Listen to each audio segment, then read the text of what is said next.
Hello नमस्कार दोस्तों, कैसे हैं आप लोग। आशा है कि आप लोग अच्छे और स्वस्थ भी होंगे। दोस्तों मैं आज आपको बताऊंगा खेसारी लाल जी मुजफ्फरपुर में आए हैं, क्या है पूरी सच्चाई जानने के लिए हमारे वीडियो का अंत तक बने रहे। दोस्तों जैसा कि आप अभी स्क्रीन पर देख रहे हैं कि खेसारी लाल मुजफ्फरपुर में आए, उनके काफिला के आगे में इतनी सारी भीड़ हो गई दोस्तों कि उन्हें निकल पाना तक भी मुश्किल हो गया है। दोस्तों पता नहीं लोगों को कैसे पता चल गया कि खेसारी लाल जी आने वाले हैं। दोस्तों अभी आप देख सकते हैं इतनी सारी भीड़।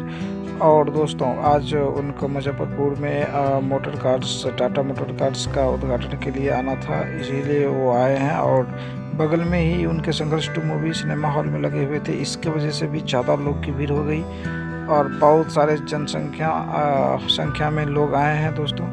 और आप देख सकते हैं जैसा कि स्क्रीन पर। दोस्तों कैसा लगा हमारा वीडियो आप कमेंट में हमें कमेंट करके बताइए दोस्तों। और दोस्तों आप को इसी तरह मैं वीडियो आपके लिए मैं लाता रहूँगा दोस्तों। और आपको मेरे वीडियो देखने के लिए दिल से धन्यवाद। जय हिंद दोस्तों, नमस्कार।